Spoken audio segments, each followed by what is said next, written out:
It's DC Restaurant Week, and I'm about to go to a restaurant with the bros, the broskies. Y'all probably seen them in another video. Another barbecue spot for some reason, but it's raining, so I tried to put together some little fit, but I'm not gonna lie, I don't really be having rain gear like that.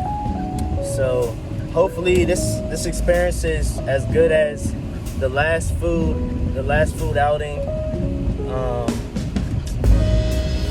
Some of my friends getting active tonight, so I might try to get active.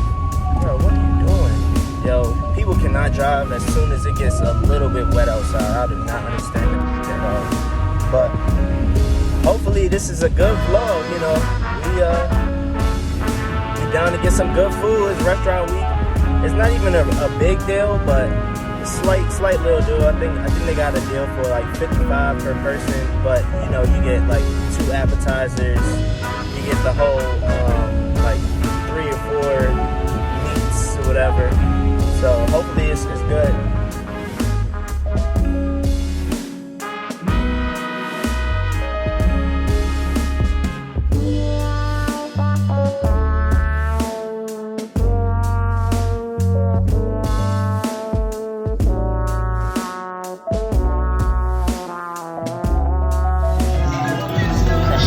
Over there.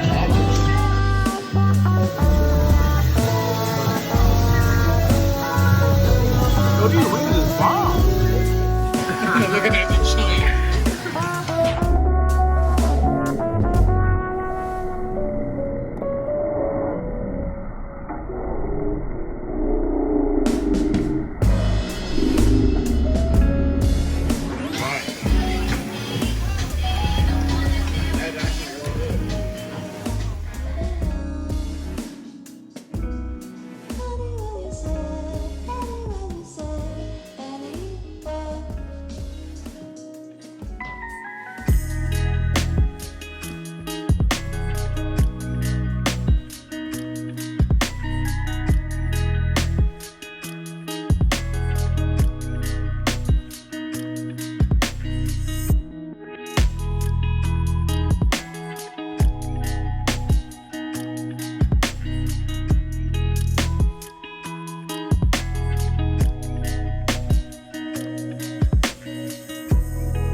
As you can see, I'm in the car, and tonight was interesting to say the least. Like, I went to the Korean BBQ spot, and it was pretty good. It definitely, I've had better, but it wasn't bad at all. Like, the best things are the bulgogi, the beef brisket was pretty good, and their chicken wings. Their chicken wings are bomb-ish. I would definitely recommend the chicken wings. I mean, it was all you can eat, but they put you on a time limit, so it's like 90 minutes, and they come by, whatever. They actually cook your food, so you don't really gotta worry about cooking your food or anything. I didn't get too much footage, but that's because I was with my homeboys, and they always saying something wild, and I just be laughing, so I'm not even worried about recording stuff in the moment. I got, you know, pics of some of the food, so hopefully you can get a taste of how the barbecue experience was from the like slight videos. And then, as y'all see, I mean, I didn't record much because not much went on, but basically the few clips you got after dinner, that's the whole DC club experience, and I'm not lying to you. First we had to go somewhere, like a lot of places in DC, they have like promoters promote on Eventbrite, so it's like free before a certain time. So we rushed to go somewhere. I ended up meeting up with some other friends. The other friends that went to dinner with went home, but we rushed over there, go to this one bar called Brooklyn, and we get in there and there's like barely anybody in there because we had to get there by 10:30. So we're in there and it's some people there.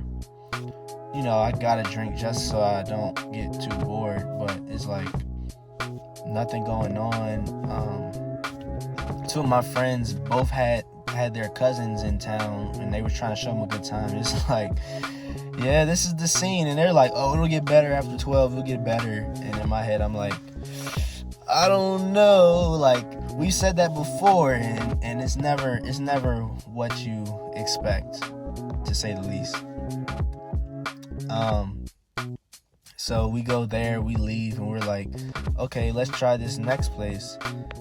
This next place, I guess some people we went to college with were promoting it because I guess they were trying to celebrate some things. I think one person, he's like, be promoting. So we slide in there, see a couple friendly faces, but it's still more the same. We tried a hookah. It was weak. It was like an electronic hookah, but it was pretty weak. And then, seeing people that but sometimes, their face, you say hi, but you don't really care to talk to them. So once you're out of school, it gets to that point where it's just like, yeah, I notice you notice me, but we know we don't really care about what each other's doing or how we're doing. So it's like, as long as we're on the same page about not talking, nobody's feelings are hurt, then I feel like it's all good. So we stayed in there for 30-40 minutes, smoked a hookah, and then we left. Tried to go into this place that was literally next door that everybody was like, yeah, we're going here next. This one guy who was the DJ that I know, he's DJing at 12. I was like, yeah, I'll come through to support or whatever. And then we get to the line, and as usual, and like this always happens in DC for some reason, they're holding up the line for no reason. They're trying to regulate where the line stands, but there's no clear-cut line. But then they get mad that you don't stand in line when there's nothing to tell you. And then then there's the women that try to think they're too cute to get in. To wait in line, and then they realize the security don't give a what you look like, because they seen so many bad women come in. You're just a regular girl, and it's like that pretty privilege only works so far. And like I just hope people realize, like if you're gonna go somewhere, one, you gotta abide by the rules. Like, you can't just expect to get freebies or cut the line just because of how you look. Like, if you really want to go that far, then get some clout off of your look. You know what I mean? Like, I respect the Instagram models who it's a different grind, but they still grind to get followers. They work on Instagram. So once they get that clout, if they can cut the line, that's one thing. But if you just, average Jane, and you just want to expect to cut the line, like, men aren't going to yell at you or anything like that, but you'll get a side eye. It doesn't really help your situation at all at the end of the day. It just causes more problems. So that was a little side note, but basically didn't even go up in there. It was a mess. We were standing in line for maybe 10 minutes, and we were just like, nah, it's not really worth the trouble, because we know we're gonna get in there, see some people we know, it'll be crowded, get hot, drinks probably not hitting like they need to hit for me to actually have a good time. So we ended up leaving, walking around. Then it's like, yeah, we don't feel like it's past the time where you can get in places for free, and it's like none of these places is really worth paying to get in to really have a awesome experience. So that's the DC experience in a nutshell. Well, mostly U Street, but the other places, like off Connecticut Ave, you'll have to pay to get in. You'll at least have more of a fun time, but it's quote unquote a little upper class, or at least they try to be upper class. So they'll have you. You'll have to you can't wear sneakers some places, or they just charge you an extra 20 or 40 on top of whatever cover is for that. So, if you really want to have fun, dress as chic, fly as you can, and I would say hit Connecticut Ave. You just really want to party, be ready to drop that dub. As a man for sure, but they charge women too. Like, at a certain point, they don't really be caring. But U Street, it is what it is. I mean, your best bet usually is just to go to happy hour, get drunk, and then roam the streets and create fun. That's my experience so far.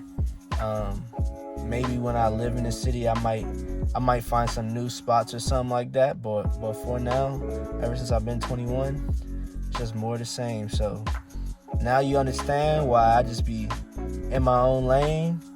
I be at home chilling, just working on stuff that I need to work on, working out, and taking pictures of nature, because that way I could be in my zone and don't have to worry about a lot of other people's drama, people being annoying, people just being in your space. Like, I'm just that kind of introverted person where I just like to be in the open space and the open air.